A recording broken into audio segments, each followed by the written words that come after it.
ಕ್ರಿಸ್ತನಲ್ಲಿ ಪ್ರೀತಿಯುಳ್ಳಂಥ ದೇವ ಜನರೇ, ಈ ಮಾಧ್ಯಮದ ಮೂಲಕವಾಗಿ ಮತ್ತೊಮ್ಮೆ ನಿಮ್ಮೆಲ್ಲರನ್ನು ಸಂಧಿಸಲಿಕ್ಕೆ ನಾನು ಬಹು ಸಂತೋಷವುಳ್ಳವನಾಗಿದ್ದೇನೆ. ಇಂದಿನ ಧ್ಯಾನಕ್ಕೋಸ್ಕರವಾಗಿ ನಾವು ಆರಿಸಿಕೊಂಡಿರ್ತಕ್ಕಂಥ ಪೀಠಿಕೆ ಧನ್ಯರು ಎಂಬುದಾಗಿ.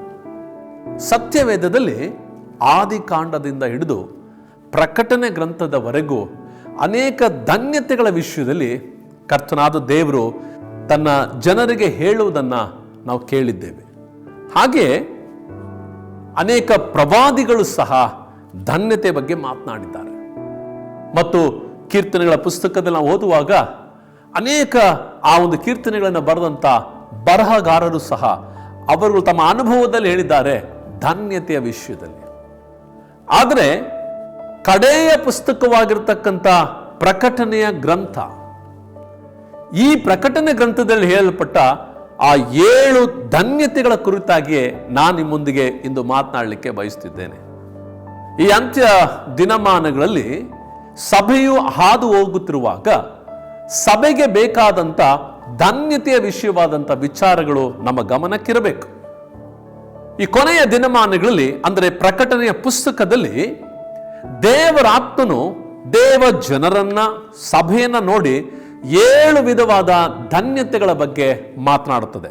ಅದರಲ್ಲಿ ಪ್ರಥಮವಾಗಿ ನಾನು ನಿಮ್ಮೊಟ್ಟಿಗೆ 1ನೇ ವಿಷಯವನ್ನು ಹಂಚಿಕೊಳ್ಳಿಕ್ಕೆ ಬಯಸ್ತೇನೆ. ಗಮನಿಸ್ರಿ, ಪ್ರಕಟಣೆಯ ಪುಸ್ತಕ ಅದರ 1ನೇ ಅಧ್ಯಾಯ 3ನೇ ವಾಕ್ಯ ಭಾಗ ನಾನು ನಿಮಗಾಗಿ ಓದುತ್ತೇನೆ. ಗಮನಿಸ್ರಿ. ಈ ಪ್ರವಾದನ ವಾಕ್ಯಗಳನ್ನು ಓದುವಂಥವನು, ಕೇಳುವಂಥವರು, ಈ ಪ್ರವಾದನೆಯಲ್ಲಿ ಬರೆದಿರುವ ಮಾತುಗಳನ್ನು ಕೈಕೊಂಡು ನಡೆಯುವಂಥವರು ಧನ್ಯರು, ಅವು ನೆರವೇರುವ ಸಮಯವು ಸಮೀಪವಾಗಿದೆ ಎಂಬುದೇ. ಪ್ರೀತಿಯುಳ್ಳ ದೇವ ಜನರೇ, ಪವಿತ್ರಾತ್ಮನಾದ ದೇವರು ಈ ಅಂತ್ಯ ದಿನಮಾನಗಳಲ್ಲಿ ಇರತಕ್ಕಂಥ ದೇವ ಜನರು ನೋಡಿ, ಅಥವಾ ಪ್ರಕಟಣಾ ಗ್ರಂಥಕ್ಕೆ ಸಂಬಂಧಪಟ್ಟ ಸಭೆಗಳನ್ನ ಉದ್ದೇಶಿಸಿ ಕರ್ತನು ಹೇಳುವಂಥದ್ದು, ಅಥವಾ ಈ ವಾಕ್ಯವನ್ನ ಯಾರೆಲ್ಲ ಇಂದಿನವರೆಗೂ ಓದುತ್ತಿದ್ದಾರೋ ಅವರ ಬಗ್ಗೆ ಸತ್ಯವೇದ ಹೇಳ್ತದೆ, ಈ ಪ್ರವಾದನ ವಾಕ್ಯಗಳನ್ನ ಓದುವಂಥವರು, ಕೇಳುವಂಥವರು, ಈ ಪ್ರವಾದನೆಯ ಮಾತುಗಳನ್ನ ಕೈಕೊಂಡು ನಡೆಯುವಂಥವರು ಧನ್ಯರು.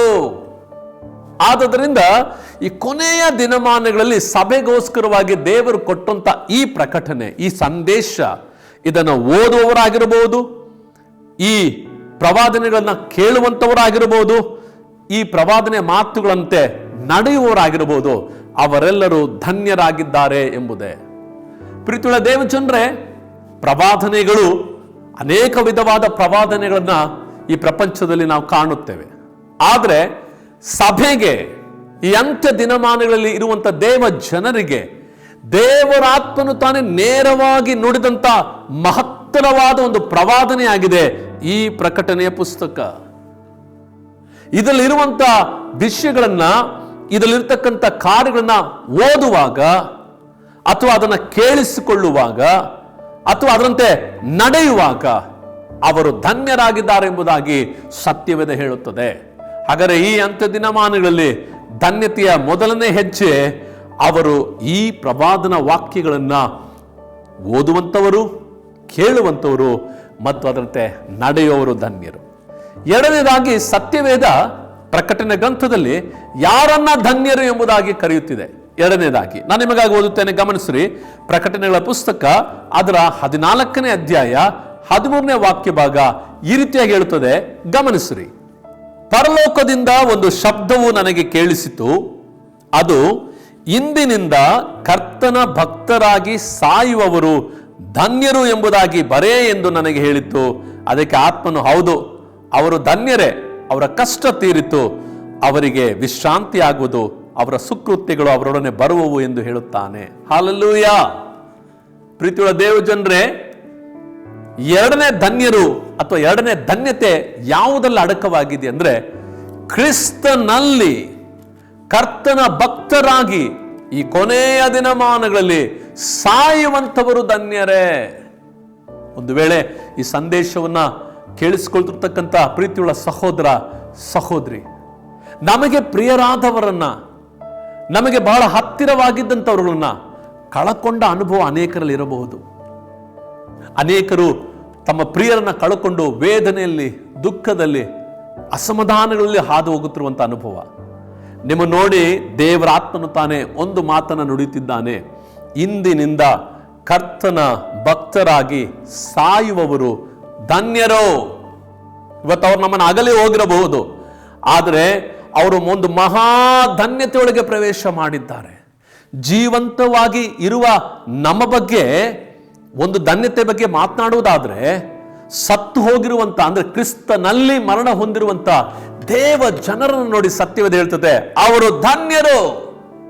ಯಾಕಂದ್ರೆ ಅದಕ್ಕೆ ಆತ್ಮನು ಹೌದು ಎಂಬುದಾಗಿ ಹೇಳುತ್ತಿದ್ದಾನೆ. ಹೌದು ಅಂದ್ರೆ ಅರ್ಥ ಏನು? ಆಮೇನ್ ಎಂಬುದಾಗಿ ಹೇಳುತ್ತಿದ್ದಾನೆ. ಆಮೇನ್ ಎಂಬುದಾಗಿ ಹೇಳಿ ಆತ ಹೇಳ್ತಿದ್ದಾನೆ, ಅವರ ಕಷ್ಟ ತೀರಿತು, ಅವರಿಗೆ ವಿಶ್ರಾಂತಿಯಾಗುವುದು ಎಂಬುದೇ. ಪ್ರೀತಿಯುಳ್ಳ ದೇವಚಂದ್ರೆ, ಎರಡನೇ ಧನ್ಯತೆ ಬಗ್ಗೆ ನೋಡಿದವು. ಪ್ರಕಟಣೆ ಗ್ರಂಥ ಹೇಳ್ತದೆ, ಕ್ರಿಸ್ತನಲ್ಲಿ ಅಥವಾ ಕರ್ತನ ಭಕ್ತರಾಗಿ ಸಾಯುವವರು ಧನ್ಯರು ಎಂಬುದಾಗಿ. ಮೂರನೇ ಧನ್ಯತೆ, ಪ್ರಕಟಣೆ ಗ್ರಂಥ ಮೂರನೇ ಧನ್ಯತೆ ಯಾವುದರ ಕುರಿತಾಗಿ ಹೇಳ್ತದೆ? ಇನ್ನೊಂದು ವಾಕ್ಯ ಭಾಗವನ್ನು ಓದಿಕೊಳ್ಳೋಣವಾ? ಪ್ರಕಟಣೆಯ ಪುಸ್ತಕ 16ನೇ ಅಧ್ಯಾಯ ಅದರ 15ನೇ ವಾಕ್ಯವನ್ನ ನಾನು ನಿಮಗಾಗಿ ಓದಲಿಕ್ಕೆ ಬಯಸ್ತೇನೆ. ಗಮನಿಸಿರಿ. ಇಗೋ, ಕಳ್ಳನು ಬರುವಂತೆ ಬರುತ್ತೇನೆ, ತಾನು ನಿರ್ವಾಣನಾಗಿ ತಿರುಗಾಡಿ ಅವಮಾನಕ್ಕೆ ಗುರಿಯಾದೇನೆಂದು ಎಚ್ಚರವಾಗಿದ್ದು ತನ್ನ ವಸ್ತ್ರಗಳನ್ನು ಕಾಪಾಡಿಕೊಳ್ಳುವವನು ಧನ್ಯನೋ. ಪ್ರೀತಿಯುಳ್ಳ ದೇವಜನರೇ, ಸತ್ಯವೇದ ನಮ್ಮ ನೋಡಿ ಹೇಳುವಂಥದ್ದು, ಈ ದಿನಮಾನಗಳಲ್ಲಿ ಈ ಲೋಕದ ಯಾತ್ರೆಯೊಳಗೆ ನಾನಾ ವಿಧವಾದ ಸಮಸ್ಯೆಗಳು, ನಾನಾ ವಿಧವಾದ ಸಂಕಷ್ಟಗಳು ದೇವ ಜನರು ಅನುಭವಿಸುತ್ತಿರತಕ್ಕಂಥದ್ದು. ನಾವು ಕ್ರಿಸ್ತನನ್ನ ಕಾಣುವ ದಿನದವರೆಗೂ ಅನೇಕ ಹೋರಾಟಗಳನ್ನ, ಹಿಂಸೆಗಳನ್ನ ನಾವು ಪ್ರತಿದಿನ ಎದುರಿಸುವಂಥವರಾಗಿದ್ದೇವೆ. ಅಷ್ಟು ಮಾತ್ರವೇ ಅಲ್ಲ, ನಾವು ಈ ಲೋಕದ ಯಾತ್ರೆಯಲ್ಲಿ ಕ್ರಿಸ್ತನ ಅನ್ಯೋನ್ಯತೆಯಲ್ಲಿ ನಡೆಯುವಾಗ ಆ ಪವಿತ್ರತೆಯನ್ನು ಕಾಪಾಡಿಕೊಂಡು ದೇವರೊಂದಿಗೆ ನಿರಂತರವಾದ ಸಂಪರ್ಕವನ್ನು ಕಾಪಾಡಿಕೊಂಡು ಮುಂದಕ್ಕೆ ಹೋಗಲಿಕ್ಕೆ ಅನೇಕ ಶೋಧನೆಗಳನ್ನು ನಾವು ಎದುರಿಸುತ್ತಿದ್ದೇವೆ, ಅನೇಕ ಸಮಸ್ಯೆಗಳನ್ನು ನಾವು ಎದುರಿಸುತ್ತಿದ್ದೇವೆ. ಹಲವು ಬಾರಿ ನಾವು ಹೊಂದಿದಂಥ ಈ ರಕ್ಷಣಾ ಅನುಭವವನ್ನು ಕಾಪಾಡಿಕೊಳ್ಳಲಿಕ್ಕೆ ಸಾಧ್ಯವಾಗದ ರೀತಿಯಲ್ಲಿ ಅನೇಕ ಪಾಪಗಳು ನಮ್ಮ ಮೇಲೆ ಎರಗಲಿಕ್ಕೆ ಬರುವಾಗ ಸತ್ಯವೇದ ಹೇಳುತ್ತಿದೆ, ಇಗೋ ನಾನು ಅತಿ ಬೇಗನೆ ಬರಲಿಕ್ಕಿದ್ದೇನೆ. ಕಳೆದ ಧನ್ಯತೆಯಲ್ಲಿ ನೋಡಿದೆವು, ಕ್ರಿಸ್ತನ ಭಕ್ತರಾಗಿ ಸಾಯುವವರು ಧನ್ಯರೆಂಬುದಾಗಿ. ಅದೆಷ್ಟು ಹೋರಾಟ, ಕ್ರಿಸ್ತನ ಭಕ್ತರಾಗಿ ಜೀವಿಸಲಿಕ್ಕೆ ಹೋರಾಟಗಳನ್ನು ಮಾಡಿ ಮರಣ ಹೊಂದಿದ್ದಾರೆ, ಅವರು ಧನ್ಯರು. ಇಲ್ಲಿ ನೋಡುತ್ತೇವೆ, ಜೀವಂತವಾಗಿರುವಾಗ ಒಂದು ಬಹುದೊಡ್ಡ ಹೋರಾಟ. ಸತ್ಯವೇದ ನಮ್ಮ ನೋಡಿ ಹೇಳ್ತದೆ, ಕ್ರೈಸ್ತರು ಹೋರಾಡುವ ಆ ವಿಶೇಷ ಹೋರಾಟವನ್ನು ಮಾಡು ಎಂಬುದಾಗಿ ಸತ್ಯವೇದ ನಮಗೆ ಪ್ರೋತ್ಸಾಹ ಮಾಡುತ್ತದೆ. ಯಾಕಂದ್ರೆ ಸತ್ಯವೇದ ಹೇಳುವ ಪ್ರಕಾರವಾಗಿಯೇ ಕರ್ತನಾದ ಯೇಸು ಕ್ರಿಸ್ತನು ತಾನು ಈ ರೀತಿ ಹೇಳಿದನು, ಲೋಕದಲ್ಲಿ ನಿಮಗೆ ಅನೇಕ ಕಷ್ಟಗಳುಂಟು, ಲೋಕದಲ್ಲಿ ಅನೇಕ ನಿಮಗೆ ಸಮಸ್ಯೆಗಳುಂಟು, ಶೋಧನೆಗಳುಂಟು. ಆದರೆ ಇವೆಲ್ಲವನ್ನು ನನ್ನ ಹಾಗೆ ನಿಮ್ಮ ಹಾಗೆ ಅನುಭವಿಸಿ ಜಯ ಹೊಂದಿದಂತ ಕರ್ತನಾದ ಯೇಸು ಕ್ರಿಸ್ತನು ತಾನೇ ನಮ್ಮ ಮುಂದೆ ಈಗಾಗಲೇ ಒಂದು ಮಾದರಿಯಾಗಿ ನಿಂತಿದ್ದಾನೆ. ಈಗ ನಮ್ಮ ಕರ್ತನು ಹೇಳುವಂಥದ್ದು, ಇಗೋ ಕಳ್ಳನು ಬರುವಂತೆ ನಾನು ಬರುವೆ, ತಾನು ನಿರ್ವಾಣನಾಗಿ ತಿರುಗಾಡಿ ಅವಮಾನಕ್ಕೆ ಗುರಿಯಾದನೆಂದು ಎಚ್ಚರವಾಗಿದ್ದು ತನ್ನ ವಸ್ತ್ರಗಳನ್ನ ಕಾಪಾಡಿಕೊಳ್ಳುವವನು ಧನ್ಯನು. ದೇವರು ತಾನೇ ನಮಗೆ ದಯಪಾಲಿಸಿದಂತ ಆ ರಕ್ಷಣಾ ವಸ್ತ್ರ, ಆ ಬಿಳಿ ನಿಳುವಂಗಿಯನ್ನ ಧರಿಸಿರ್ತಕ್ಕಂಥ ನಾವುಗಳು ಯಾವ ಹೊಲಸು ಅದರ ಮೇಲೆ ಕರೆ ಬೀಳದ ಹಾಗೆ ಕಾಪಾಡಿಕೊಳ್ಳುವವರು ಧನ್ಯರೆಂಬುದಾಗಿ ಹೇಳಲ್ಪಟ್ಟಿದೆ. ಮತ್ತೊಂದು ಕಡೆ ಈ ವಾಕ್ಯ ಹೇಳುವ ಆಳವಾದ ಸಾರಾಂಶವೇನೆಂದ್ರೆ, ಅನೇಕರು ಇಂದು ಈ ರಕ್ಷಣಾ ವಸ್ತ್ರವನ್ನ ಅದನ್ನ ಹೊಳೆಗೈದು ಅದನ್ನು ತೆಗೆದಿಟ್ಟು ಇತರ ಲೌಕಿಕ ವಸ್ತ್ರಗಳನ್ನು ಧರಿಸಿ, ಲೋಕದ ಮುಖವಾಡಗಳನ್ನು ಧರಿಸಿ ಈ ರಕ್ಷಣಾ ಅನುಭವವನ್ನು ಕಳಕೊಂಡವರಾಗಿ ಅವರು ನಿರ್ವಾಣನಾಗಿ ಅವಮಾನಕ್ಕೆ ಗುರಿಯಾಗಿರುವ ಅನುಭವಗಳಲ್ಲಿ ಅನೇಕರು ಬಿದ್ದು ಹೋಗಿದ್ದಾರೆ, ಅನೇಕರು ಹಿಂಜರಿದು ಹೋಗಿದ್ದಾರೆ, ಅನೇಕರು ಕ್ರಿಸ್ತ ನಂಬಿಕೆಯನ್ನು ಬಿಟ್ಟು ತೊಲಗಿ ಹೋಗಿದ್ದಾರೆ. ದೇವ ಮಗುವೇ ಎಚ್ಚರ. ಯಾರ ಬಗ್ಗೆ ಸತ್ಯವೇದ ಧನ್ಯನು ಎಂಬುದಾಗಿ ಕರೀತಿದೆ ಅಂದ್ರೆ, ತನ್ನ ವಸ್ತ್ರವನ್ನ ಕಾಪಾಡಿಕೊಳ್ಳುವವನು, ತಾನು ಬೆತ್ತಲೆತನಕ್ಕೆ ಒಳಗಾಗದೆ ನಿರ್ಮಾಣನಾಗಿ ಮಾರ್ಪಡದೆ ತನಗೆ ಹೊದಿಕೆಯಾಗಿ ಕೊಟ್ಟಿರುವ ಈ ರಕ್ಷಣಾ ವಸ್ತ್ರವನ್ನ ಕಾಪಾಡಿಕೊಳ್ಳುವನು ಧನ್ಯನು. ಯಾಕಂದ್ರೆ ಈಗೋ ಕಳ್ಳನು ಬರುವಂತೆ ನಾನು ಬೇಗನೆ ಬರುತ್ತೇನೆ ಎಂಬುದಾಗಿ ಕರ್ತನಾದ ಯೇಸು ಕ್ರಿಸ್ತನು ಹೇಳುತ್ತಿದ್ದಾನೆ. ಹಾಗಾದ್ರೆ ಮೂರನೇ ಧನ್ಯರು ಯಾರಂದ್ರೆ, ತಮ್ಮ ವಸ್ತ್ರವನ್ನ ಕಾಪಾಡಿಕೊಳ್ಳುವವರು ಧನ್ಯರು. ಹಲ್ಲೆಲೂಯಾ. 4ನೇ ಧನ್ಯತೆಯನ್ನು ನಿಮಗಾಗಿ ಮಾತನಾಡಲಿಕ್ಕೆ ಬಯಸ್ತೇನೆ. ಇನ್ನೊಂದು ವಾಕ್ಯ ಭಾಗ ಓದ್ಕೊಳ್ಳೋಣವಾ? ಪ್ರಕಟಣೆಯ ಪುಸ್ತಕ 19ನೇ ಅಧ್ಯಾಯ ಅದರ 9ನೇ ವಾಕ್ಯ ಭಾಗ. ಇದಲ್ಲದೆ ಅವನು ನನ್ನ ಸಂಗಡ ಮಾತಾಡುತ್ತಾ ಯಜ್ಞದ ಕುರಿಯಾದಾತನ ವಿವಾಹದ ಔತಣಕ್ಕೆ ಕರೆಸಿಕೊಂಡವರು ಧನ್ಯರು ಎಂಬುದಾಗಿ ಬರೆ ಎಂದು ನನಗೆ ಹೇಳಿ, ಈ ಮಾತುಗಳು ದೇವರ ಸತ್ಯ ವಚನಗಳಾಗಿವೆ ಅಂದನು ಎಂಬುದೇ. ಪ್ರೀತಿಯುಳ್ಳ ದೇವ ಜನರೇ, ಗಮನಿಸ್ರಿ. ವಿವರಣೆ ನೀಡುವಂತ ದೇವದೂತನು ಯೋಹಾನನೊಟ್ಟಿಗೆ ಮಾತನಾಡುತ್ತಾ ಇರುವಾಗ ಆತನಿಗೆ ತಿಳಿಸಿದ ಮತ್ತೊಂದು ಧನ್ಯತೆ ಏನೆಂದ್ರೆ, ಯಜ್ಞದ ಕುರಿಯಾದಾತನ ಆ ವಿವಾಹಕ್ಕೆ, ಆ ಔತಣಕ್ಕೆ ಕರೆಸಿಕೊಂಡಂತ ಜನರು ಧನ್ಯರಾಗಿದ್ದಾರೆ. ಹಲ್ಲೆಲೂಯಾ. 3 ಧನ್ಯತೆ ಬಗ್ಗೆ ನೋಡಿದೆವು. ಈ ವಾಕ್ಯಗಳನ್ನು ಕೇಳುವವರು, ಇದನ್ನು ಓದುವವರು, ಕೈಕೊಂಡು ನಡೆಯುವರು ಧನ್ಯರು. 2ನೇದಾಗಿ ನಾವು ನೋಡಿದೆವು, ದೇವರ ವಾಕ್ಯಕ್ಕೆ ಅನುಗುಣವಾಗಿ ಕ್ರಿಸ್ತನ ಭಕ್ತರಾಗಿ ಸಾಯುವವರು ಧನ್ಯರು. 3ನೇದಾಗಿ ನಾವು ಗಮನಿಸಿದೆವು, ತಮ್ಮ ವಸ್ತ್ರಗಳನ್ನು ಕಾಪಾಡಿಕೊಳ್ಳುವವರು ಧನ್ಯರು. ಆದರೆ ಈ 4ನೇ ಧನ್ಯತೆಯನ್ನು ಮಾತನಾಡುವಾಗ ನಮಗೆ ಕೊಡಲ್ಪಟ್ಟಂತ ಈ ವಸ್ತ್ರವು ಯಜ್ಞದ ಕುರಿಮರಿಯ ದಾತನ ವಿವಾಹಕ್ಕೆ ಹೋಗ್ಲಿಕ್ಕೋಸ್ಕರವಾಗಿ ಕೊಡಲ್ಪಟ್ಟಂತ ಆ ವಸ್ತ್ರವು ಅನೇಕರು ಔತಣಕ್ಕೆ ಪ್ರವೇಶ ಮಾಡದ ಹಾಗೆ ಅದನ್ನು ಕಳ್ಕೊಂಡಿದ್ದಾರೆ. ಈ ವಾಕ್ಯ ಭಾಗದ ಪ್ರಕಾರವಾಗಿ ಈ ಯಜ್ಞದ ಕುರಿಯಾದಾತನ ವಿವಾಹದ ಔತಣಕ್ಕೆ ಕರೆಸಿಕೊಳ್ಳಲ್ಪಟ್ಟವರು ಧನ್ಯರು. ಹಲ್ಲೆಲೂಯಾ. ಪ್ರೀತಿಯುಳ್ಳ ದೇವ ಜನರ, ಗಮನಿಸ್ರಿ. ಯೇಸು ಸ್ವಾಮಿಯವರು ಈ ಲೋಕದಲ್ಲಿ ಇದ್ದಾಗ ಒಂದು ಸಾಮ್ಯವನ್ನ ಹೇಳಿದರು. ಒಬ್ಬ ಯಜಮಾನನು, ಒಬ್ಬ ಅರಸನು ತನ್ನ ಮಗನಿಗೆ ವಿವಾಹವನ್ನ ಮಾಡಿದ. ಆ ವಿವಾಹಕ್ಕೆ ಅನೇಕರನ್ನು ಕರೆ ನೀಡಿದ. ತನಗೆ ಪರಿಚಯವಿದ್ದಂತ ಪ್ರತಿಯೊಬ್ಬರನ್ನು ಕರೆ ನೀಡಿದ. ಆದ್ರೆ ಯಾರನ್ನೆಲ್ಲ ಕರೆ ನೀಡಿದನೋ ಅವರೆಲ್ಲರೂ ಕೂಡ ಆ ಕರೆಗೆ ಹೋಗೊಟ್ಟು ಬರಲೇ ಇಲ್ಲ. ಏನಾದರೂ ಒಂದು ಕಾರಣಗಳನ್ನು ಹೇಳಲಿಕ್ಕೆ ಪ್ರಾರಂಭ ಮಾಡಿದ್ರು. ಒಬ್ಬೊಬ್ಬರು, ಪ್ರತಿಯೊಬ್ಬರು ತಮ್ಮದೇ ಆದಂತ ತಮ್ಮ ಆ ಒಂದು ಬ್ಯುಸಿ ಶೆಡ್ಯೂಲ್ಗಳನ್ನ, ನನಗೆ ಇಂಥ ಕೆಲಸಗಳಿದ್ದಾವೆ, ನಾನು ಈ ರೀತಿಯಾಗಿ ನನಗೆ ಸಮಯದ ಅವಕಾಶವಿಲ್ಲ, ನಾನು ಬರಲಿಕ್ಕೆ ಆಗೋದಿಲ್ಲ ಎಂಬುದಾಗಿ ಅನೇಕ ವಿಧವಾದಂಥ ಆ ಒಂದು ನೆಪಗಳನ್ನು ಹೇಳಲಿಕ್ಕೆ ಪ್ರಾರಂಭ ಮಾಡಿದರು. ಆಗ ಆ ಅರಸನು ಹೇಳುತ್ತಿದ್ದಾನೆ, ಚೌಕಗಳಿಗೆ ಹೋಗಿರಿ. ತನ್ನ ಸೇವಕರನ್ನು ಕರೆದು ಹೇಳ್ತಿದ್ದಾರೆ, ಚೌಕಗಳಿಗೆ ಹೋಗ್ರಿ. ಅಂದ್ರೇನು? ಸರ್ಕಲ್ಗಳು, 4 ದಾರಿ ಕೊಡುವಂತ ಚೌಕಗಳಿಗೆ ಹೋಗ್ರಿ. ಅಲ್ಲಿರುವಂತ ಎಲ್ಲಾ ಜನರನ್ನ ಯಾರನ್ನೂ ಬಿಡದೆ, ಕುರುಡರು, ಕುಂಟರು ಅಥವಾ ಬಡವರು ಯಾರೋ ಎಲ್ಲರನ್ನ ಕರೆತನ್ನಿರಿ. ತಂದು ಅವರಿಗೆ ವಿವಾಹದ ವಸ್ತ್ರಗಳನ್ನ ಕೊಡಿರಿ. ಅವರನ್ನ ವಿವಾಹದ ಮನೆಯಲ್ಲಿರ್ತಕ್ಕಂಥ ಔತಣಕ್ಕೆ ಅವರೆಲ್ಲರನ್ನ ಕರ್ಕೊಂಡು ಬನ್ನಿರಿ ಎಂಬುದಾಗಿ ಕರೆ ನೀಡಲಾಯಿತು.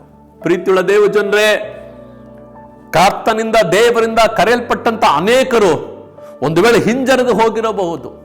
ಒಂದು ವೇಳೆ ಅದು ಇಸ್ರಾಯೇಲ್ ಸಮುದಾಯ ಆಗಿರಬಹುದು, ಇಸ್ರಾಯೇಲ್ ಜನಾಂಗವಾಗಿರಬಹುದು, ಯಹೂದ ಜನಾಂಗವಾಗಿರಬಹುದು.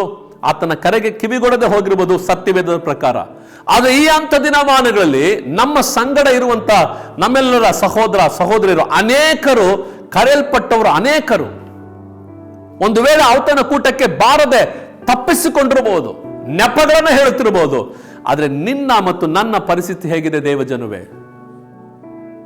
ಆತನ ಕರೆ ಈ ಯಜ್ಞದ ಕುರಿಯಾದ ಆತನ ವಿವಾಹದೊಳಗೆ ಪ್ರವೇಶ ಮಾಡುವಂಥದ್ದು. ಈಗ ಕರ್ತನ ವಾಕ್ಯ ಹೇಳ್ತದೆ, ಯಾರೆಲ್ಲ ಈ ಯಜ್ಞದ ಕುರಿಯಾದಾತನ ವಿವಾಹಕ್ಕೆ ಕರೆಸಿಕೊಂಡವರು, ಈ ಔತಣಕ್ಕೆ ಕರೆಯಲ್ಪಟ್ಟವರು ಧನ್ಯರು. ಹಲ್ಲೆಲೂಯಾ. ಹಾಗಾಗಿ ನೀವು ಮತ್ತು ನಾನು ಅದಕ್ಕೆ ಕರೆಸಿಕೊಳ್ಳಲ್ಪಡುವುದಾದ್ರೆ ಧನ್ಯತೆ ಉಳ್ಳವರಾಗಿದ್ದೇವೆ. 5ನೇದಾಗಿ ಧನ್ಯತೆ ಬಗ್ಗೆ ಏನ್ ಮಾತನಾಡ್ತದೆ ಗಮನಿಸೋಣವಾ? ಇನ್ನೊಂದು ವಾಕ್ಯ ಭಾಗವನ್ನು ಓದಿಕೊಳ್ಳೋಣ. ಪ್ರಕಟಣೆಯ ಪುಸ್ತಕ 20ನೇ ಅಧ್ಯಾಯ ಅದರ 6ನೇ ವಾಕ್ಯ ಭಾಗ. ಪ್ರಥಮ ಪುನರುತ್ಥಾನದಲ್ಲಿ ಸೇರಿರುವವರು ಧನ್ಯನು, ಪರಿಶುದ್ಧನೂ ಆಗಿದ್ದಾನೆ. ಇಂಥವರ ಮೇಲೆ 2ನೆಯ ಮರಣಕ್ಕೆ ಅಧಿಕಾರವಿಲ್ಲ, ಆದರೆ ಅವರು ದೇವರಿಗೂ ಕ್ರಿಸ್ತನಿಗೂ ಯಾಜಕರಾಗಿ ಕ್ರಿಸ್ತನೊಂದಿಗೆ ಆ 1000 ವರ್ಷ ಆಳುವರು ಎಂಬುದೇ. ಹಲ್ಲೆಲೂಯಾ. ಪ್ರೀತಿಯುಳ್ಳ ದೇವ ಜನರೇ, ಪುನರುತ್ಥಾನದ ಬಗ್ಗೆ ವಾಕ್ಯವು ಮಾತನಾಡುತ್ತದೆ. ಪ್ರಥಮ ಪುನರುತ್ಥಾನದಲ್ಲಿ ಸೇರುವವರು ಧನ್ಯನು ಪರಿಶುದ್ಧನೂ ಆಗಿದ್ದಾನೆ ಎಂಬುದಾಗಿ ಸತ್ಯವೇದ ಹೇಳುತ್ತದೆ. ಹಾಗಾದ್ರೆ ಎರಡನೇ ಪುನರುತ್ಥಾನವೂ ಇದೆಯಾ? ಹೌದು, ಇದೆ. ಸತ್ಯವೇದವು ಎರಡು ಪುನರುತ್ಥಾನಗಳ ಬಗ್ಗೆ ಮಾತನಾಡುತ್ತದೆ. ಮೊದಲನೇ ಪುನರುತ್ಥಾನದಲ್ಲಿ ಸೇರುವವರು ಪರಿಶುದ್ಧರು, ಧನ್ಯರು ಆಗಿರುತ್ತಾರೆ. ಕಾರಣವೇನೆಂದರೆ ಆ ಮೊದಲನೇ ಪುನರುತ್ಥಾನವು ದೇವ ಜನರಿಗೆ ದೇವರೊಂದಿಗೆ ಇರಲಿಕ್ಕೋಸ್ಕರವಾಗಿ, ಕ್ರಿಸ್ತನೊಂದಿಗೆ 1000 ವರ್ಷ ಆಳ್ವಿಕೆ ಮಾಡಲಿಕ್ಕೋಸ್ಕರವಾಗಿ ಜೀವದಿಂದಿರುವಂತ ಜನರಾಗಿರಬಹುದು, ಅಥವಾ ಕ್ರಿಸ್ತನಲ್ಲಿ ಮರಣ ಹೊಂದಿದಂತ ಜನರಾಗಿರಬಹುದು. ಜೀವದಿಂದ ಇರುವವರು ಕ್ರಿಸ್ತನ ಬರುವಿಕೆ ಎತ್ತಲ್ಪಡುತ್ತಾರೆ. ಅದೇ ಸಮಯದಲ್ಲಿ ಜೀವದಿಂದ ಇರುವವರು ಎತ್ತಲ್ಪಡುವುದಕ್ಕಿಂತ ಮುಂಚಿತವಾಗಿಯೇ ಕ್ರಿಸ್ತನಲ್ಲಿ ಮರಣ ಹೊಂದಿದವರು ಎತ್ತಲ್ಪಡುತ್ತಾರೆ. ಇದು ಮೊದಲನೇ ಪ್ರಥಮವಾದಂತ ಪುನರುತ್ಥಾನವಾಗಿದೆ. ಈ ಪ್ರಥಮ ಪುನರುತ್ಥಾನದಲ್ಲಿ ಭಾಗಿಗಳಾಗುವವರು ಧನ್ಯರು. ಎರಡನೇ ಪುನರುತ್ಥಾನವು ಇಡೀ ಪ್ರಪಂಚಕ್ಕೆ ಆಗಲಿಕ್ಕಿದೆ, ಎಲ್ಲ ಮಾನವ ಕುಲಕ್ಕೆ ಆಗಲಿಕ್ಕಿದೆ, ಎಲ್ಲ ಜನರು ಕೂಡ ಎದ್ದು ಬರಲಿಕ್ಕಿದ್ದಾರೆ ನ್ಯಾಯ ತೀರ್ಪಿಗೋಸ್ಕರವಾಗಿ. ಪ್ರೀತಿಯುಳ್ಳ ದೇವ ಜನರೇ, ಮೊದಲ ಪುನರುತ್ಥಾನದಲ್ಲಿ ಭಾಗಿಗಳಾಗುವವರು ಧನ್ಯರಾಗಿದ್ದಾರೆ ಮತ್ತು ಅವರು ಕ್ರಿಸ್ತನೊಂದಿಗೆ 1000 ವರ್ಷಗಳನ್ನು ಆಳಲಿಕ್ಕಿದ್ದಾರೆ. ಹಲ್ಲೆಲೂಯಾ! ಎಷ್ಟು ಜನರು ಬಯಸ್ತೀರಿ ಇಂಥ ಒಂದು ಧನ್ಯತೆಯಲ್ಲಿ ನಾನು ಪ್ರವೇಶ ಮಾಡಬೇಕು? ಆಮೇಲೆ ಆರನೇದಾಗಿ ಪ್ರಕಟಣೆ ಗ್ರಂಥವು ಯಾವ ಧನ್ಯತೆ ಬಗ್ಗೆ ಮಾತನಾಡುತ್ತಿದೆ ಗಮನಿಸೋಣವಾ? ಬನ್ನಿರಿ ಮತ್ತೊಂದು ವಾಕ್ಯ ಭಾಗವನ್ನು ಓದಿಕೊಳ್ಳೋಣ. ಪ್ರಕಟಣೆ ಪುಸ್ತಕ 22ನೇ ಅಧ್ಯಾಯ ಅದರ 7ನೇ ವಾಕ್ಯ.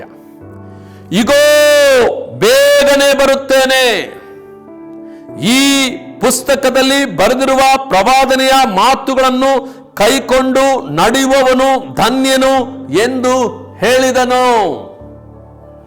ಮೊದಲ ಧನ್ಯತೆ ಬಗ್ಗೆ ನಾವು ಕೇಳಿಸಿಕೊಂಡವಲ್ಲ, ಇದನ್ನ ಓದುವವನು, ಎರಡನೇದಾಗಿ ಕೇಳಿಸಿಕೊಳ್ಳುವವನು ಮತ್ತು ಅದಂತೆ ನಡೆಯುವವನು ಧನ್ಯನೆಂಬುದಾಗಿ 3 ವಿಧವಾದ ವಿಷಯಗಳಲ್ಲಿ ಮಾತನಾಡಿದೆ. ಆದರೆ ಪ್ರಕಟಣೆ ಗ್ರಂಥ ಇನ್ನೇನು ಮುಕ್ತಾಯದ ಹಂತಕ್ಕೆ ಬರುವಾಗ, 22ನೇ ಅಧ್ಯಾಯಕ್ಕೆ ಬರುವಾಗ ಪುನರಾವರ್ತನೆ, ಪವಿತ್ರಾತ್ಮನಾದ ದೇವರು ತಾನೇ ಈ ಪುಸ್ತಕದಲ್ಲಿ ಬರೆದಿರುವ ಈ ಪ್ರವಾದನೆಯ ಮಾತುಗಳನ್ನ ಕೈಕೊಂಡು ನಡೆಯುವವನು ಧನ್ಯನು ಎಂಬುದಾಗಿ ಹೇಳಲ್ಪಟ್ಟಿದೆ. ಪುನರಾವರ್ತನೆ ಮಾಡಲಾಗಿದೆ. ಹಾಗಾದ್ರೆ ಒಂದು ಮಾತನ್ನ ಇನ್ನೊಂದು ಬಾರಿ ಹೇಳುವುದಾದ್ರೆ ಅದು ಕಡ್ಡಾಯವಾಗಿ ನೆರವೇರುವಂತಹ ಒಂದು ವಿಚಾರ. ಹೌದು, ಆಮೇನ್ ಎಂಬುದಾಗಿ ಕರೆಯಲ್ಪಡುವಂತಹ ಒಂದು ವಿಚಾರ. ಯೇಸು ಬೇಗನೆ ಬರುತ್ತಾನೆ ಎಂಬಂತ ವಿಚಾರ ಎಷ್ಟು ಸತ್ಯವೋ ಹಾಗೆ ಆತನ ವಾಕ್ಯಗಳನ್ನ ಕೈಕೊಂಡು ನಡೆಯುವಂತ ಜನರು ಧನ್ಯರು ಎಂಬುದಾಗಿ ಕರೆಯಲ್ಪಡುವುದು ಅಷ್ಟೇ ನಿಜ. ಹಾಗಾದ್ರೆ ಈ ದಿನಮಾನಗಳಲ್ಲಿ ಈ ದೇವರ ವಾಕ್ಯಗಳನ್ನ, ಸಂದೇಶಗಳನ್ನ, ಉಪದೇಶಗಳನ್ನ, ಇವುಗಳನ್ನ ಬರೀ ನಾವು ಕೇಳಿಸಿಕೊಳ್ಳುವ ಜನರಾಗಿರಬಾರದು ಅಥವಾ ಓದುವಂತ ಜನರಾಗಿರಬಾರದು. ಯಾಕೋಬನು ತನ್ನ ಪತ್ರಿಕೆಯಲ್ಲಿ ಆತನು ಹೇಳುವ ವಿವರಣೆಯನ್ನ ಕೇಳಿರಿ. ನಾವು ಒಂದು ವೇಳೆ ಈ ವಾಕ್ಯವನ್ನ ಕೇಳಿ ಅದರಂತೆ ನಡೆಯದೆ ಹೋದರೆ ನಾವು ನಮ್ಮ ಹುಟ್ಟು ಮುಖವನ್ನ ಕನ್ನಡಿಯಲ್ಲಿ ನೋಡಿಕೊಂಡವರ ಅವರಂತಿರುವೆವು. ಹುಟ್ಟು ಮುಖವನ್ನ ಕನ್ನಡಿಯಲ್ಲಿ ನೋಡಿಕೊಳ್ಳುತ್ತಾರೆ, ಆ ಕನ್ನಡಿಯಿಂದ ಹೊರಗೆ ಬಂದಿದ ತಕ್ಷಣ ತಾವು ಹೇಗಿದ್ದಾವೆ ಎಂಬುದನ್ನು ಮರೆತು ಬಿಡುತ್ತಾರೆ. ಹೀಗೆ ಅನೇಕ ವಿವರಣೆಗಳನ್ನು ಯಾಕೋಬನು ತನ್ನ ಪತ್ರಿಕೆಯಲ್ಲಿ ಕೊಡುವುದನ್ನು ನೋಡುತ್ತೇವೆ. ನಾವು ಬರೀ ವಾಕ್ಯವನ್ನ ಕೇಳುವವರಾಗಿರದೆ ಅದನ್ನು ಕೈಕೊಂಡು ನಡೆಯುವವರಾಗಿರಬೇಕೆಂಬುದಾಗಿ ಹೇಳಲ್ಪಟ್ಟಿದೆ. ಹಾಗಾದ್ರೆ ಈ ಉಪದೇಶಗಳು, ಈಗ ನಾವು ನಿಮಗೆ ಈ ಒಂದು ಮಾಧ್ಯಮದ ಮೂಲಕವಾಗಿ ಕೊಡುವಂತ ಈ ಸಂದೇಶಗಳೆಲ್ಲವೂ ಏನೋ ಒಂದು ಪ್ರಸಂಗವನ್ನ ಕೇಳಿದವು, ಬಹಳ ಚೆನ್ನಾಗಿತ್ತು, ಸಭಾಪಾಲಕರು ಬಹಳ ಚೆನ್ನಾಗಿ ಮಾತನಾಡಿದ್ರು, ಅವರು ಚೆನ್ನಾಗಿ ಟೀಚ್ ಮಾಡಿದ್ರು, ಇಂತಹ ಮಾತುಗಳನ್ನು ಹೇಳಲಿಕ್ಕಾಗಿ ಅಲ್ಲ. ಬದಲಿಗೆ ಕೇಳಿಸಿಕೊಂಡ ಈ ನುಡಿಗಳನ್ನ ಕೈಕೊಂಡು ನಡಲಿಕ್ಕೆ ಕರ್ತನಾದ ದೇವರು ನಮ್ಮನ್ನು ಪ್ರೋತ್ಸಾಹ ಮಾಡುತ್ತಿದ್ದಾನೆ. ಹಾಗಾಗಿ ಕೇಳಿಸಿಕೊಳ್ಳುವುದಲ್ಲ, ಓದುವುದು ಮಾತ್ರವಲ್ಲ, ಕೈಕೊಂಡು ನಡೆಯುವಂಥದ್ದು ಬಹಳ ಪ್ರಾಮುಖ್ಯ. ಅಂಥವರನ್ನ ಧನ್ಯರು ಎಂಬುದಾಗಿ ಪ್ರವಾದನೆ ಗ್ರಂಥ ಕರೆಯುತ್ತಿದೆ. ಆಮೇಲೆ ಹಲ್ಲೆಲೂಯಾ. ಕೊನೆಯದಾಗಿ ಪ್ರಕಟಣೆ ಗ್ರಂಥ ಧನ್ಯರು ಎಂಬುದಾಗಿ ಯಾರನ್ನು ಕರೆಯುತ್ತಿದೆ? ಓದಿಕೊಳ್ಳುವ ಮತ್ತೊಂದು ವಾಕ್ಯ ಭಾಗವನ್ನ. ಪ್ರಕಟಣೆ ಗ್ರಂಥ 22ನೇ ಅಧ್ಯಾಯ ಅದರ 14ನೇ ವಾಕ್ಯ ಭಾಗ. ತಮ್ಮ ನಿಲುವಂಗಿಗಳನ್ನು ತೊಳಕೊಂಡವರು ಧನ್ಯರು. ಅವರಿಗೆ ಜೀವ ವೃಕ್ಷದ ಹಕ್ಕು ಇರುವುದು, ಅವರ ಬಾಗಿಲುಗಳಿಂದ ಆ ಪಟ್ಟಣದೊಳಗೆ ಸೇರುವರು ಎಂಬುದೇ. ಹಲ್ಲೆಲೂಯಾ. ವಸ್ತ್ರಗಳನ್ನ ಕಾಪಾಡಿಕೊಳ್ಳುವನು ಧನ್ಯರು ಎಂಬುದಾಗಿ ಈಗಾಗಲೇ ಕೇಳಿಸಿಕೊಂಡಿದ್ದೇವೆ. ಆದರೆ ಪುನಃ ಮತ್ತೊಮ್ಮೆ ಪುನರಾವರ್ತನೆ ಮಾಡಲಾಗಿದೆ. ಏನೆಂದ್ರೆ, ತಮಗೆ ಕೊಡಲ್ಪಟ್ಟ ಈ ನಿಲುವಂಗಿಗಳನ್ನ, ರಕ್ಷಣಾ ಎಂಬ ಈ ನಿಲುವಂಗಿಗಳನ್ನ ತೊಳಕೊಂಡವರು ಧನ್ಯರು. ಕ್ರಿಸ್ತನ ರಕ್ತದಲ್ಲಿ ತಮ್ಮ ನಿಲುವಂಗಿಗಳನ್ನ ತೊಳಕೊಂಡಂತ ಜನ ಸಮುದಾಯ ಧನ್ಯರು. ಹಾಗಾದ ಅರ್ಥ ಏನು? ಪ್ರೀತಿಯುಳ್ಳ ದೇವ್ ಜನರೇ, ಒಂದು ಬಾರಿ ನಾವು ರಕ್ಷಣೆ ಹೊಂದಿದ ನಂತರ ಪುನಃ ಯಾವುದಾದ್ರೂ ಒಂದು ಪಾಪವು ನಮ್ಮ ಬಳಿಗೆ ಬರೋದಿಲ್ವಾ, ಅಥವಾ ಅವುಗಳಲ್ಲಿ ಬಿದ್ದು ಹೋಗೋದಿಲ್ವಾ ಅಂತ ಅನುಭವಗಳು ನಡೆಯೋದಿಲ್ವಾ? ಒಂದು ವೇಳೆ ಯಾವುದೋ ಒಂದು ರೀತಿಯಲ್ಲಿ, ಯಾವುದೋ ಒಂದು ಪಾಪದಲ್ಲಿ ಬಿದ್ದು ಹೋಗುವ ಸಂದರ್ಭ ಅನೇಕರಿಗೆ ಉಂಟಾಗಿದೆ. ಬಿದ್ದು ಹೋದರ ಅಂದ ಮೇಲೆ ಇನ್ನೇನು ಮುಗಿದೇ ಹೋಯ್ತು ಎಂಬುದಾಗಲ್ಲ. ಒಂದು ಅವಕಾಶವಿದೆ ಈ ಕೃಪಾ ಕಾಲದಲ್ಲಿ. ದೇವರೆಡೆಗೆ ಪುನಃ ಮನಪೂರ್ತಿಯಾಗಿ ತಿರುಗಿಕೊಂಡು, ದೇವರೇ, ನಾನು ನಿನಗೆ ವಿರುದ್ಧವಾಗಿ ತಪ್ಪು ಮಾಡಿದ್ದೇನೆ, ನನ್ನ ಈ ಒಂದು ನಿಲುವಂಗಿಯನ್ನ ನಾನು ಹೊಳೆಗೈದಿದ್ದೇನೆ, ನನ್ನನ್ನು ಕ್ಷಮಿಸಿ ಎಂಬುದಾಗಿ ಹೇಳುವಾಗ, ಕಲ್ವಾರಿ ಶಿಲುಬೆಯಲ್ಲಿ ಸುರಿಸಲ್ಪಟ್ಟ ಆ ರಕ್ತವು ಪುನಃ ನಮ್ಮ ನಿಲುವಂಗಿಗಳನ್ನು ಅದು ತೊಳೆದು ಶುಭ್ರ ಮಾಡಲಿಕ್ಕೆ ಶಕ್ತಿಯುಳ್ಳದಾಗಿದೆ. ಹಾಗಾದ್ರೆ ಅರ್ಥ ಏನು? ಯಾವಾಗ ಬೇಕಾದ್ರೂ ತಪ್ಪು ಮಾಡಬಹುದು, ಏನು ಬೇಕಾದರೂ ಪಾಪ ಮಾಡಬಹುದು, ಆಮೇಲೆ ಬಂದ್ರೆ ನಮಗೆ ಎಲ್ಲವೂ ಮನ್ನಿಸಲ್ಪಡ್ತದೆ, ಯಾಕಂದ್ರೆ ಇದು ಕೃಪಾಕಾಲ ಎಂಬುದಾಗಿ ಹೇಳಲಿಕ್ಕೆ ಬಯಸ್ತಿದ್ದೇವಾ? ಅಲ್ಲವೇ ಅಲ್ಲ. ರೋಮಾಪುರದ ಬರೆದ ಪತ್ರಕ್ಕೆ 6ನೇ ಅಧ್ಯಾಯ 1ನೇ ವಾಕ್ಯ ಈ ರೀತಿಯಾಗಿ ಹೇಳುತ್ತದೆ, ಕೃಪೆಯು ಹೆಚ್ಚಲಿ ಎಂಬುದಾಗಿ ನಾವು ಪಾಪ ಮಾಡಬಾರದು. ಕೃಪೆ, ನಾವು ಪಾಪ ಮಾಡಿದಾಗಲೆಲ್ಲವೂ ಕೃಪೆ ಹೆಚ್ಚುತ್ತಾ ಇದೆ, ನಿಜ, ಆತನ ಕೃಪೆ ತೋರಿಸ್ತಿದ್ದ. ಹಾಗಾದ್ರೆ ಪಾಪ ಹೆಚ್ಚಲಿ ಎಂಬುದಾಗಿ ಆ ಕೃಪೆಯಲ್ಲಿ ನಾವು ಒಳಗಾಗಿದೆ ಎಂಬುದಾಗಿ ಹೇಳಬಾರದು. ಬದಲಿಗೆ ಪಾಪ ಮಾಡಬಾರದು ಅಷ್ಟೇ ಎಂಬುದಾಗಿ ಸತ್ಯವಿದೆ ಹೇಳುತ್ತದೆ. ಹಾಗಿರುವುದಾದ್ರೆ ಪ್ರೀತಿಯುಳ್ಳ ದೇವ ಜನರೇ, ದೇವರು ಕೊಟ್ಟ ಒಂದು ಅವಕಾಶವನ್ನ ಅನೇಕ ಬಾರಿ ಮಿಸ್ಯೂಸ್ ಮಾಡಿಕೊಳ್ಳಲಾಗ್ತದೆ. ಈ ಅಂತ್ಯ ದಿನಮಾನಗಳಲ್ಲಿ ಈ ಆಪ್ಷನ್ ಅಥವಾ ದೇವರು ಕೊಟ್ಟಂತ ಈ ಕೃಪೆ, ಪುನಃ ನಿಲುವಂಗಿಗಳನ್ನು ತೊಳೆದುಕೊಳ್ಳುವಂತ ಅನುಭವ, ಇದು ನಮಗೆ ಕೊಡಲ್ಪಟ್ಟ ಮಹಾದೊಡ್ಡ ಕೃಪೆ. ಯಾರು ಒಂದು ವೇಳೆ ಕ್ಷಮಿಸದೆ ಹೋದ್ರು, ದೇವರ ಕೃಪಾಸನದ ಮುಂದೆ ಹೋಗಿ ಕ್ಷಮೆ ಕೇಳುವಾಗ ದೇವರು ಕ್ಷಮಿಸುವಂತವನಾಗಿದ್ದಾನೆ. ಈ ಅನುಭವಗಳನ್ನ ನಾವು ಯಾವ ಕಾರಣಕ್ಕೂ ಕೂಡ ಅದನ್ನ ದುರುಪಯೋಗ ಪಡಿಸಿಕೊಳ್ಳದೆ, ಕರ್ತನು ಕೊಟ್ಟ ಈ ಅವಕಾಶಕ್ಕಾಗಿ ದೇವರಿಗೆ ಸ್ತೋತ್ರ ಹೇಳಿ. ಅದೆಷ್ಟೋ ಜನರು ಹಿಂಜರಿದು ಹೋಗಿರ್ಬೋದು, ಬಿದ್ದು ಹೋಗಿರ್ಬೋದು, ಒಂದು ವೇಳೆ ತಮ್ಮ ಕೃಪೆಯನ್ನ ಕಳಕೊಂಡವರಾಗಿ ಕುಳಿತಿರಬಹುದು.